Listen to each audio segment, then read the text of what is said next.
There's a river somewhere flows through the lives of everyone.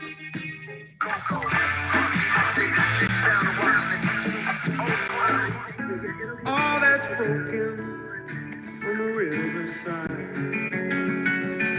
Is it a natural state, how it's supposed to be? I think there's something we just don't see.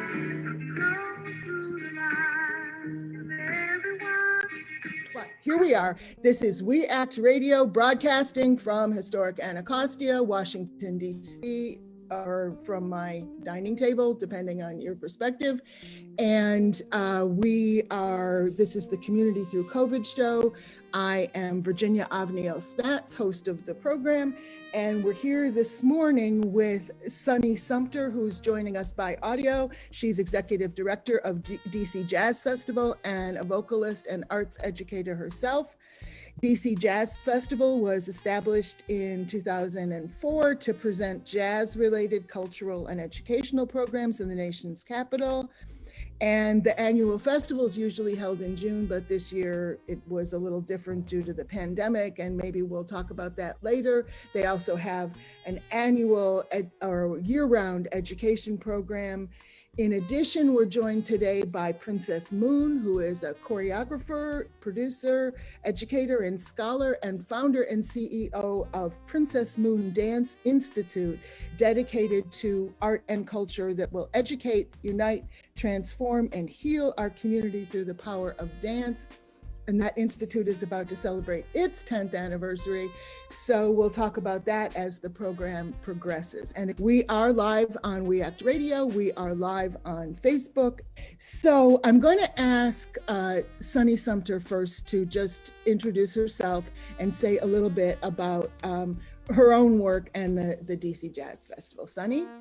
Well, thank you so much for having me. It's a pleasure to be on We Act Radio at any time, and I appreciate the good work that the station does for the community. Day of Reflection came together through a friend of mine, Erin Myers, who's really an activist here in the area, who thought we should do something to honor our friends and family that we've lost to COVID. I lost my mom in May from COVID. Erin lost a family member, and we have over now 650 community members in DC, over 4,000 in Maryland, and over nearly 3,000 in Virginia, and we could go through the states beyond that. We're reached out to over 25 arts communities and said, can you support this? And not a single arts organization turned me down. They all answered the call.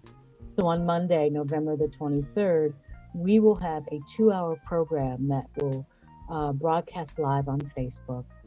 It will include tributes, memorials, and performances in the fields of music, dance, theater, poetry, the literary arts, visual arts, and media. And there'll also be a special presentation of Maya Angelou's poem, When Great Trees Fall, from Malcolm Jamal Warner and Harry Belafonte's daughter, Gina Belafonte, Angela Stribling, Leslie Foster, C. Brian Williams from South Africa, and a few others.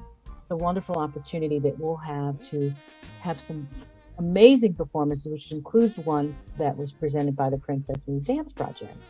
We hope that the community really comes together to heal, also find a place where people can grieve together. We'll have a mental health conversation, offering positive strategies to really help those who are grieving stay connected to family and friends during the holiday season. I know I'm going to be challenged this holiday season. It will be a many of the first that we'll have this year for those of us who have lost during this pandemic. And of course, during the holiday season, probably one of them.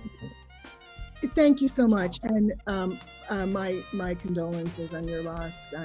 That's very hard. A lot of us are facing that, but losing your mother is very, very difficult. Actually, tomorrow is, in Jewish tradition, we call it the Yard Site. It's the death anniversary of my mother, who died some 12 years ago. And I know it gets different. It doesn't necessarily get easier. And this season has just been difficult. I want to give Princess Moon an opportunity to also introduce herself and say a little bit about the Dance Institute. Thank you. Thank you. Good morning. My name is Princess Moon. And I think I just want to start off by saying that I was one of those 25 artists that Sunny called. And from the perspective of someone who answered the call, it was a no-brainer. My name is Princess Moon. Again, I'm the director of the Princess Moon Dance Institute. And this year we're celebrating our 10-year anniversary. For many arts organizations, this is quite a feat to be here in a decade and to experience a pandemic, right, is a first, right? You go through so many things as an artist, as an entrepreneur, but to be in the midst of a pandemic and have to figure out how to survive, considering that you can't gather, there are no live performances, there are no opportunities to share your work, to create.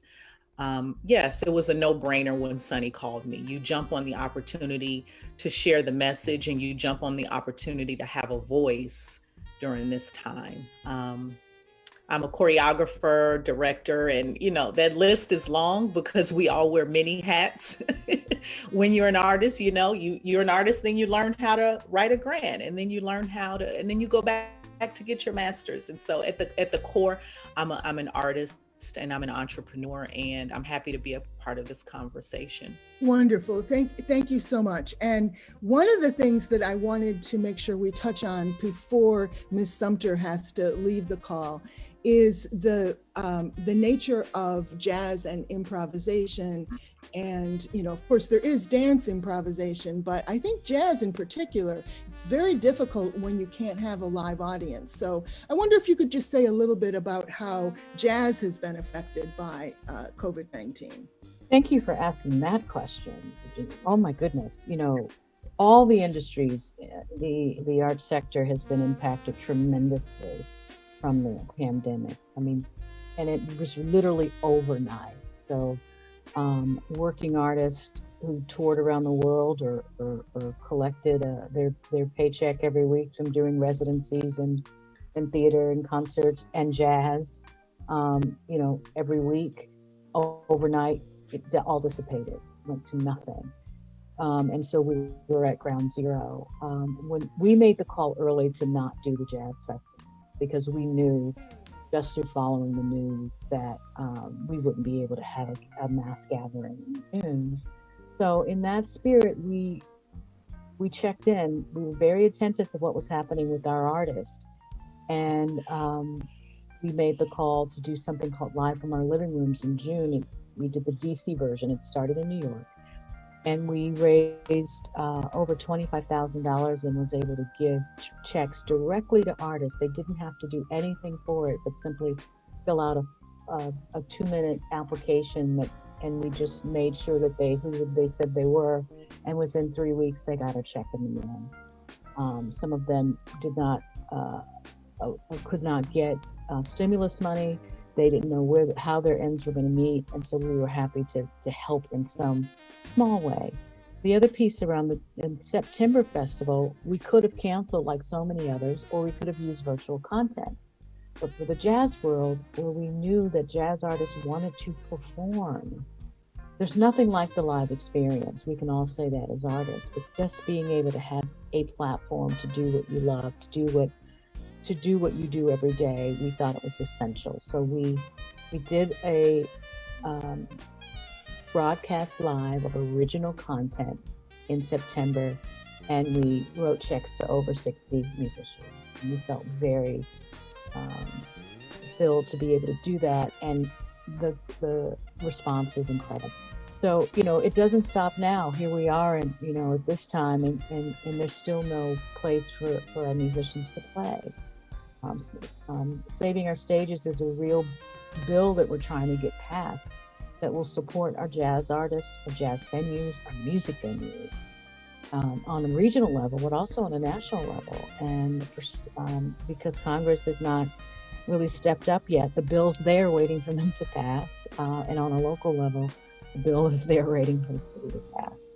So we hope that, we can get this bill passed because we can't see another jazz venue close. We've seen so many in the last 6 months close. So it's been tough, but hopefully we can all continue to do what little we can to keep the art form thrive in this future. And Princess, did you want to comment as well? I think I could just maybe talk a little bit about my relationship with Sumter and DC Jazz Festival. A lot of my work is rooted in the jazz tradition in terms of how the movement is informed and the aesthetic of the music that I prefer. Looking at the history of jazz coming from Africa, its traditions kind of being born on those slave plantations through social dance, transitioning into the vernacular dances of the inner cities of Harlem and Chicago, New York, all over the United States, and how that music and those dances were born out of the cross-pollination of cultures that were inspired by African traditions. And so Sunny and I know each other because we're both Howard University alumni, but because her daughter was a student at the Dance Institute, and Sunny started out as a very huge supporter. And so she began to see some of my adult work with the Princess Moon Dance Project, and we talked about becoming a guest choreographer in the series, and that started 5 years ago. And I've been back a few times, and the relationship has been fantastic. And I'm honored to be a part of the DC Jazz Festival community. I think that there is an inextricable link between music and dance, particularly jazz music and dance. One does not really live without the other. And so what you'll see at the Day of Reflection, and all of my work really looks at what is the message and what is the story that's inside of our bodies. And so we hope to speak to that in the series that's going to happen next Monday.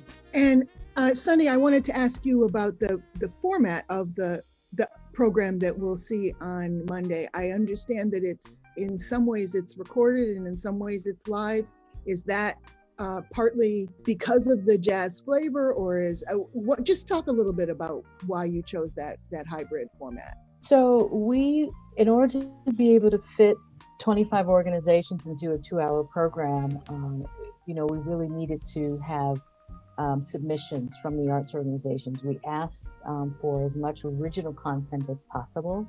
So you'll see a lot of very new, and as what Princess just described, really wonderful pieces of work that's original content. We also have some organizations that are presenting content that they may have presented last year when there was live audience. So we're seeing some of that as well. And we have an amazing film director, T.L. Benton from NECA Filmworks, also a Howard alum. And he and his team are editing this amazing program. I've gotten a chance to see a couple of snippets of it. I'm incredibly excited about what we will present. And what we did was we went into the studio this past Saturday and did a live performance and recorded some of that as well. So all of it is pre-recorded in a sense, but a lot of it is original content that we will, and a lot of it is pre-recorded content that will then air broadcast on Facebook. Okay, thank you. And for people who are thinking to participate, will there be any option for audience participation beyond watching? Facebook, I guess they can chat on Facebook. There's a chat aspect of it. That's pretty much the intent. It really is it's a program that we want people to the community to gather for. We're reading over 800 names of our loved ones that we lost to the pandemic. So that will be read throughout the program. And we again have this amazing poem that Maya Angelou penned about loss called "When Great Trees Fall," which is an incredibly poignant reading. So if people want to respond, the idea is that as we're gathering, that people will be chatting with each other on Facebook and really come together as a community around it. That is something that we're all getting used to, I think. I have been at some very powerful gatherings of people from around the country, and thousands of people all contributing to the chat. It's something we've had to learn because we can't sense each other's bodies, we can't hear or see each other, but we have to learn to use words, I guess. Princess, did you want to say something about that? Well, one of the things that the Princess Moon Dance Institute has done, well, when we learned about the pandemic and in March, right? And I think that the news came that the NBA was going to shut down, right? So the country had not been shut down, the city had not been shut down, but because we work primarily with youth at the studio, I made a decision that we would close that Thursday and Friday just to sit back and watch because we didn't really have an idea of how this would all work out. By Monday, I knew that we were not going back. And within the 2 weeks, we completely shifted our program to virtual. And so that's the world that we're living in primarily. We have done some small in-person hybrid programs, but yes, we've completely shifted, and I think we're all being innovative and trying to do the best that we can. This is our 10-year anniversary, and so how we will celebrate is through an online performance series that will happen in December as well. And so yeah, it's a collective effort that I think we're all just trying to do the work. And if I can add to that, we actually had several artists that we invited to record in person, no audience, and they declined because they do not want to be around people except their core family until after there's a vaccine. So, and we were very respectful of that. So in 2 of those instances, we asked them to record something. So you're saying that they didn't want to join with any other artists in order to protect the people that they're close to. Is that absolutely? In fact, one artist said, "I moved my parents in from Michigan, and they're living with me now, and I have not left my house since that.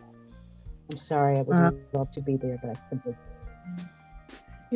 I'm struck by, and I'm not sure the ages of the people that I'm talking to, but I'm struck by parallels with when we had the worst of the AIDS epidemic, which of course has not entirely left us, but the dance companies in particular were so hard hit by AIDS. And it was such a time of mourning and such a time of using the arts for responding to the grieving that was going on.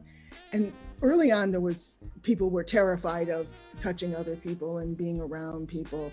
But then we learned that the transmission for AIDS was not what we're seeing with COVID. So I'm struck by the parallels and also by just how much harder this is with the fact that, in 1988, that artist that talked to you about their parents would not have to worry about being in the same room with other artists, but now you do. You have to worry about going to the door if somebody rings the doorbell, all that stuff we really didn't have then. So, I wonder if that is something that is also resonating with the two of you, or that you're hearing from other artists. Sunny, did you want to say something? Or I've heard on the news about the correlation between the AIDS epidemic and what's happening today. I think you mentioned it just now. The big difference is that the transmission is completely, and the simple act of being together can be dangerous. And I think that's it. You think about what happened to the Rose Garden gathering and what happened, the outcome of that. I just heard about a wedding in California where 80 people gathered and 35 contracted COVID. So this is real, and I think we as arts presenters, where we are used to a platform of live engagement that's essential, I think, to the artistic experience. You need the live engagement. Um, this is an interesting time for us. It's a sobering time. I think we have to do our part as responsible stewards in the community to, to, to be virtual so we can all gather safely. So yes. And I do want to ask you before your time with us runs out, I wanted to ask about other ways of engaging with audiences. One thing I've seen just as an informal observer is that people who maybe don't pay any attention to jazz now that, or didn't, now that they're home and maybe have less access to the ways they would usually gather, are exploring different kinds of arts. I'm just using jazz as one example, but there are other things where people do have more time on their hands. Do you feel like people are maybe connecting with jazz? And also, I've seen it with dance, like people that I never heard mention dance are like, look at this cool thing. So before you leave us, I wanted to just get a little sense of if you think different audiences are engaging in jazz. I think that they are. That was proven in when we did the festival in September. Over 200,000 people tuned in. We are on a global platform called fans.com. And look, we are on a global platform together right now. Well, what I meant by that is that they have a reach. Fans.com has a huge reach. So we get over 200 tune in, and many of those were first-time DC Jazz Festival patrons. We were able to collect all of the email addresses in order for you to get invited to the show. The festival was over 5 days. So I think people are engaging in new ways to interact and using various platforms. I love what Avanelli did recently. That was an incredible offering. Washington Performing Arts did a fantastic offering with Children of the Gospel Choir, where they had an outpour of viewership for that. And we could go on and on with, the DJ, DJ Nice, and how, that was just insane. The number of, almost 1 million followers checking into his, dance parties. So what a wonderful way that we can gather around the arts and meet each other, through this platform. Sometimes, for the very first time, oftentimes. Princess, did you want to add anything to that? I echo what Sunny is saying. And one of the other things that's been happening in the dance community is, because virtual is the only way to perform, there's many grant opportunities and dance on film competitions, and maybe competitions is not the word, but funding opportunities for the creation of dance on films work, right? And so that's what we will do this season. That's what we will do in 2021, because like DC Jazz Festival, we did cancel everything. And we will likely not do anything in 2021, right? I think we're just going to err on the side of caution, even if there is a vaccine, even if there is some kind of reconciliation. For us, it's just important to just kind of gain our balance again and just go with the flow and figure out how to make this new world work for us. Thanks. And we only have a few minutes left with Ms. Sumter. So I want to give you a few more minutes if you have other things you want to tell us about DC Jazz Festival or about the upcoming event.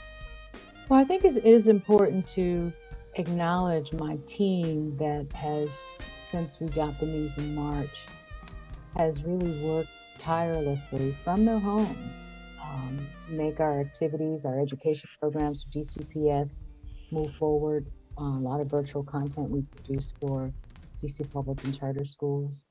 Artistic director Willard Jenkins, my assistant and program coordinator, also one of our producers, Nikki Carlton, Skylar Ray, who does an amazing job with special events and project coordination and development. And then Matt Singer, our newest member that came on just a month before the pandemic hit, and really just has been a key player in helping us in the virtual space, bringing all of his marketing expertise. And then an amazing board of directors. And then, the fans of jazz music that are helping artists. I'm on Facebook. I see you all.